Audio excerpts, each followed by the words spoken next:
lot that's happening. I'll share with you a bit of what's going on with the collective, and I'll share with you a lot of questions that have been filtering in about empaths. So all you beautiful people curious about your empathic abilities, my brother, good morning, Robert. It's good to see you, my man. It's good to see you. I see everything you're doing, brother. I appreciate you so much. Got a lot of great content, so shout out to my boy, Robert, man. Go follow this brother. He's amazing.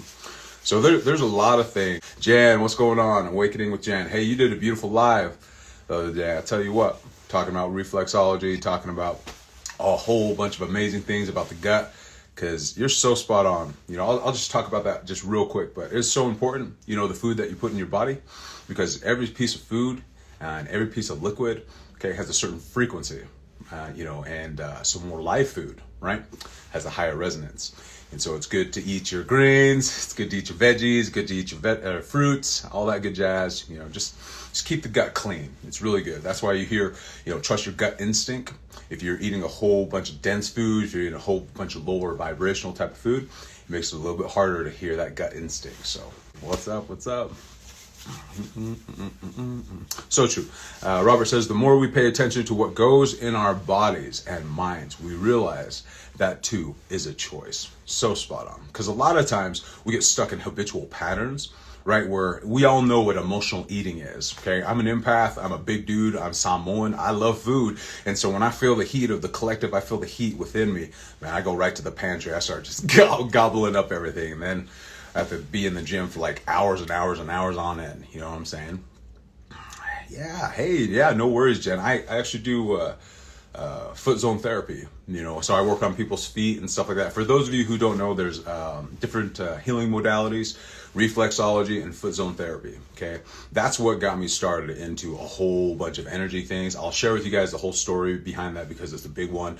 But that's what kind of got me into, really working with people physically and things like that, because your foot, believe it or not, your foot, your hands, your eyes, the top of your head, inside your mouth, is all connected to your whole entire body via the nervous system, via the energetic body. And so it's amazing that there's an inner map, to the whole body on the bottom of your feet and your hands.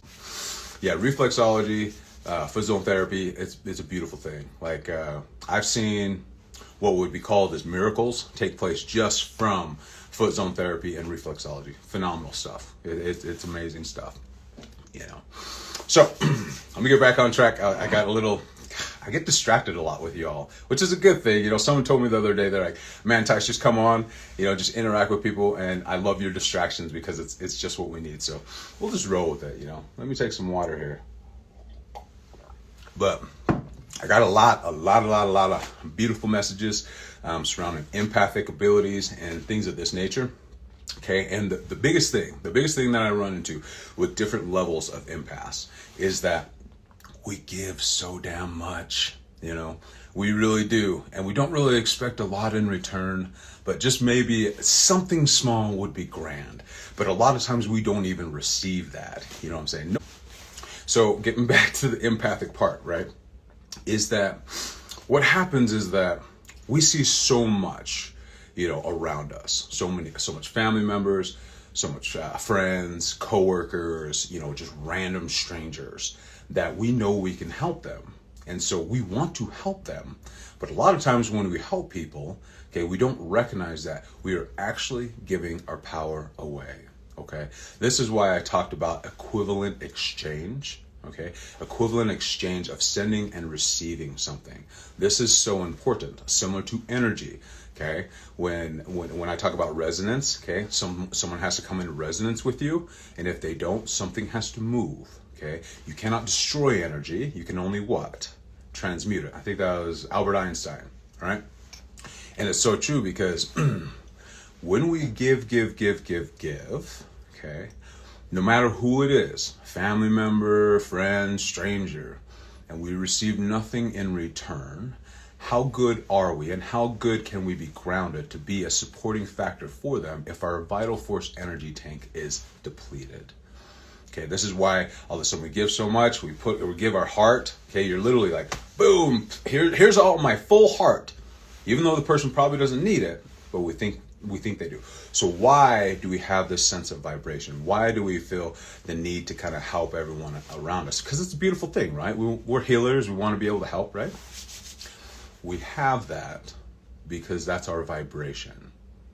Okay, think about that. What we want to give to someone is what we're seeking. That's what we're seeking for. We're seeking for that type of validation. We're seeking for that type of love. We're seeking for that type of connection, for someone to recognize us, because we're empathetic. We see a lot more than a lot of people do. And usually when we're around people, it's like they're not really here. They're either zombified, but we can see spirit. So we just really are craving that spiritual type of being connection. And so it's so important for us to discover the most powerful world in the universe for an empath is no. No to self, okay, and no to other. And I know that sounds a bit like, oh man, that sounds like weird to me. Like, how can I do that? But this is a boundary that's so important for you because you're an empath for a reason. You can feel for a reason. You don't want to just give your power away without some type of equivalent exchange back, without some type of, reciprocal thing. As we see our children struggling, okay, here's the hardest part, because I have kids as well. It's the hardest part. As we witness them struggling, we want to come swooping in like Superman and Superwoman, and do everything that we can to coddle them, to make sure they're safe and make sure everything's good to go. The hardest thing for us to do is to take a step back and recognize that this is part of their journey. And the best thing that we can do as a parent, as a friend, okay, is to hold space with love in our heart. So what this means is that, remember, we live in this physical world, but there's so much around us that we don't really understand quite yet, but you can feel it.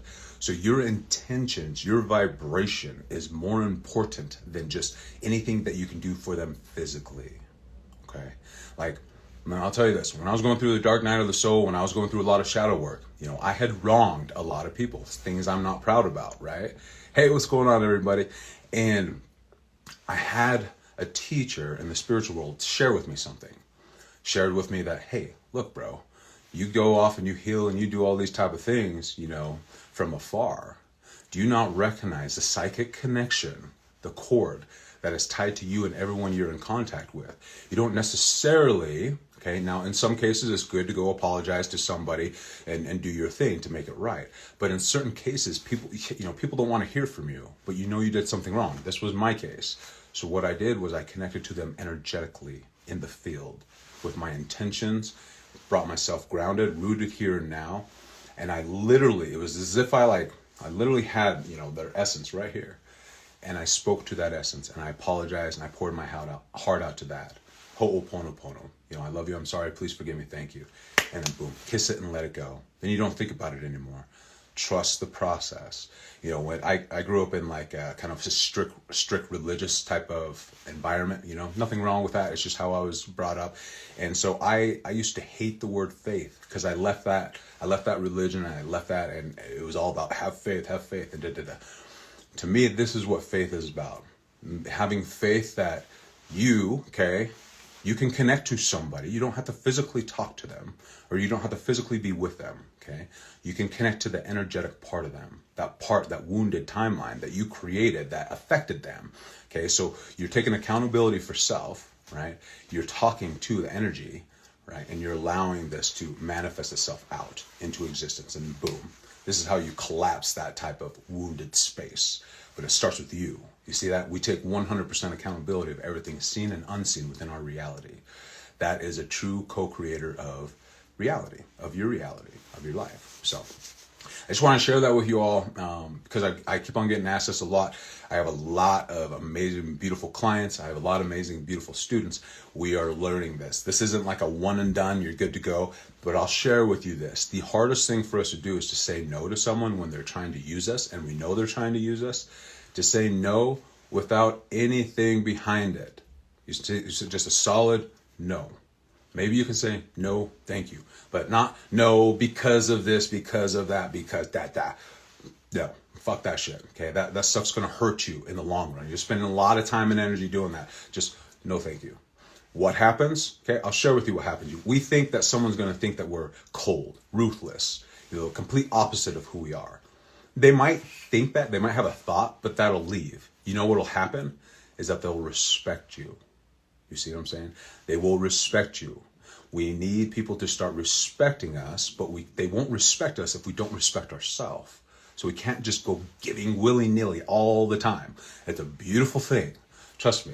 I'm the same thing. Like, someone wrote me there, like, I was giving to the homeless people, and, I was doing everything for the homeless people, which is a beautiful thing. I've done that exact same thing.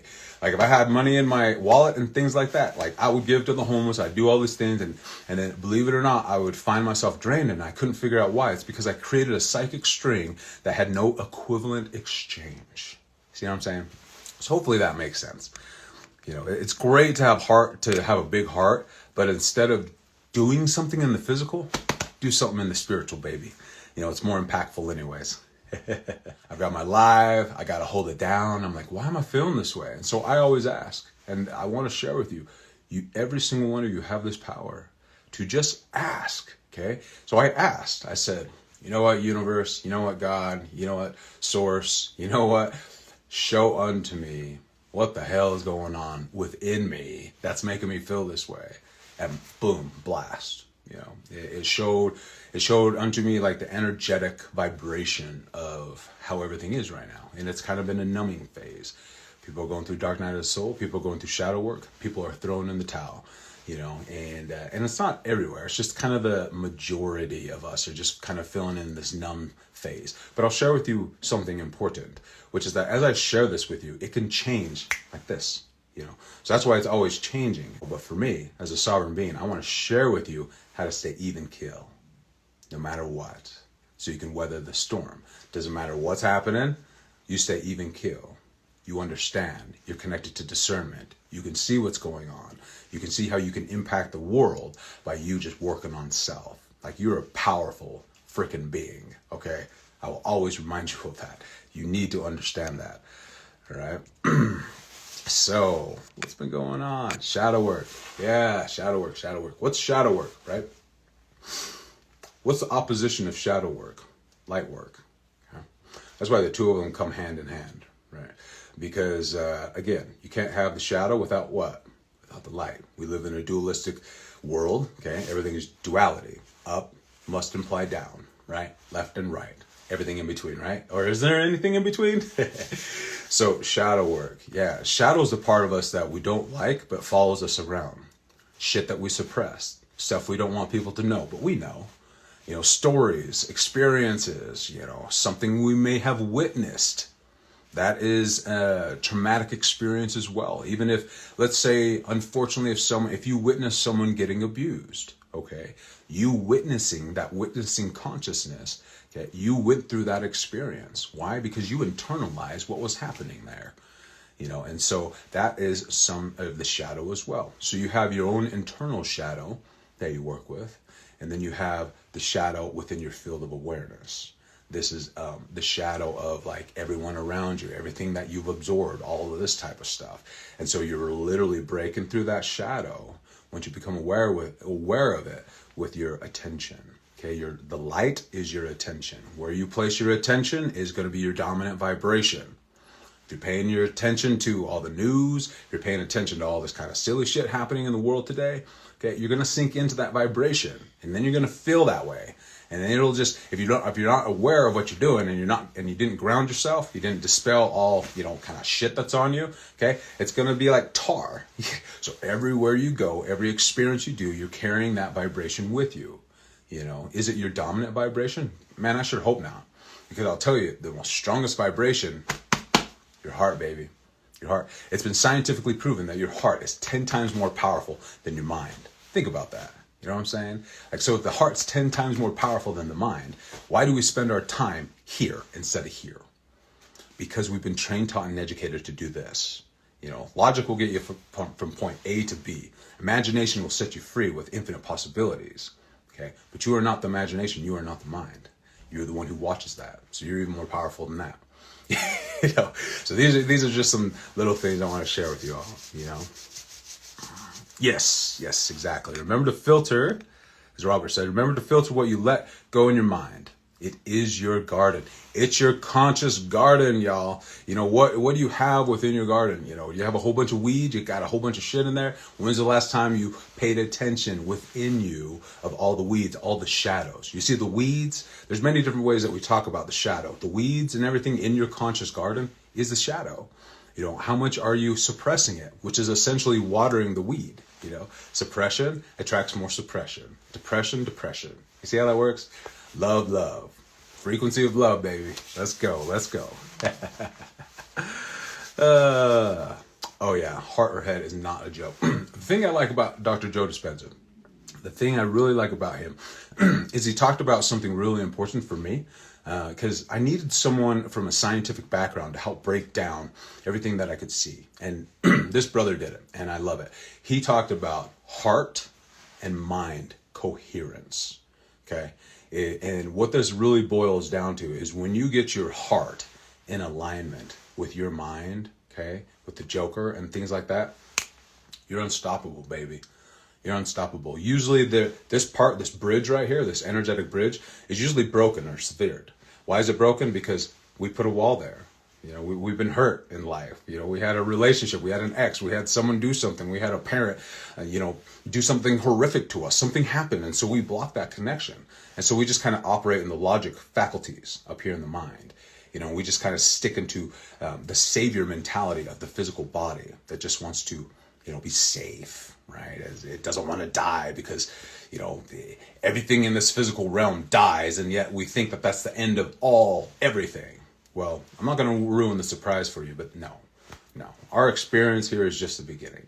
There's so much more to that. So anyways, love wins. Yeah, brother. Yep. Yes, the heart and mind. It is so, this right here is so important, but we can't get here until we work with what? The root chakra. Why is that like the first one, so to speak, right? Grounding, y'all. I gotta stay grounded in this physical reality. Look, I have certain individuals who they have the ability to, what's the right word? Extract their consciousness out somewhere else. So like a astral projection of sorts into the astral realm. I don't know how familiar y'all are with that, and things of this nature, but they have the ability to do that, which is awesome. It's just another experiential way of just expanding your consciousness and doing certain things, right? This is the way I look at it. The challenge that they have is that they have problems when they come back to the physical reality. Why? Because they're not grounded. They have too much of that airy type of vibration, right? And so they're not really here. So they're disjointed from the physical body. And so they go through like this kind of like weird phase where they feel like a zombie. They feel like the world's fake. They don't know what's right. They don't know what's wrong. And so this is why, okay, we start with the root chakra, or I call it the energy center, okay? The root chakra is all about grounding. Okay, this is so important. I know a lot of us want to reach up here to our third eye and the crown chakra and be off, right? You ain't got time for that if you ain't ready for it. I'm just going to be real with you. So it's important for us to ground, to really figure that out, to work with our creative energy again, and to discover the will within us to connect to our heart. Okay, understanding that type of transition right there, getting rooted and grounded here and now. When we stay rooted and grounded in here and now, the shadow like comes out. It's just natural. And so this is why, it's like, how do I work with the shadow? You use your creative energy within you to let love be. And when you do that, you connect more with your heart space. You start breaking through that wall that's right there until you break that wall fucking wide open, right? And then you're getting the chi, you're getting the mana working with you. You're resonating at a different vibration. Your energy signature, is absorbing and extending out more of the love vibration. You start feeling better. People start feeling better just being around you, and things start to change. It's family. My business name is Healing Ohana Roots. There's a reason for that. We don't just heal one person, we heal the whole damn fam. Body awareness. Why is body awareness so important? Is because it links us back to here and now. Okay? That's why. Obviously we don't have to sit there and think about like, hey, I need to make sure my heart's beating. I need to make sure all the blood's rushing all to my body. I need to make sure every single cell within my body is doing what it's supposed to do. We don't pay attention to that. What pays attention to that? Okay? A higher intelligence, a subconscious intelligence, a higher self-intelligence, right? We don't have to sit there and think, oh, is the sun going to come up? Is the moon going to shine? We don't have to think about that. It all is just taken care of for us, right? And yet we have this finite conscious like part of us that thinks that we know everything. That's the arrogant side of us, you know. And this is why it's so important to bring our awareness back into the body, back into here and now, you know, to kind of peel back that arrogance and connect back to the being part of who we are, so we can understand why we are here, so we can go forward with our life purpose, so we understand how we can make a difference in the world. So, you know what I'm saying? So it's all reciprocal. It's all reciprocal. Thank you so much. Understand that you, beautiful soul, can make a difference in this world, okay? When you really discover thyself. To really do this, you know, you've got to open up your heart, whatever that means for you. There's not a one way fix all, one pill fix all, one thing to do all. You know, you are a sovereign being, sovereign ass being, you know. You are so powerful beyond measure, beyond comprehension, beyond all this. Allow yourself to sink into that power by not giving that away, but investing that in you and your heart space. And then you'll find out, once you become rooted here and now, then you operate from your heart space a lot more, and it's contagious. Everything you want to do with people around you, it's just contagious, baby. They start picking up on that, they start feeling that, and then it's the extenuation of this love frequency, and that, beautiful soul, is what it's all about. When we look at the body, mind, and soul, and what we fabricated within our imagination using the mind and experience to really understand what that means, we take all of that and we surrender that 100% here and now, is where we actually experience the true gift of the present moment. And we experience what the body, mind, and soul truly is in the isness of life itself. Namaste, everybody. Until next time, I love you guys. Peace.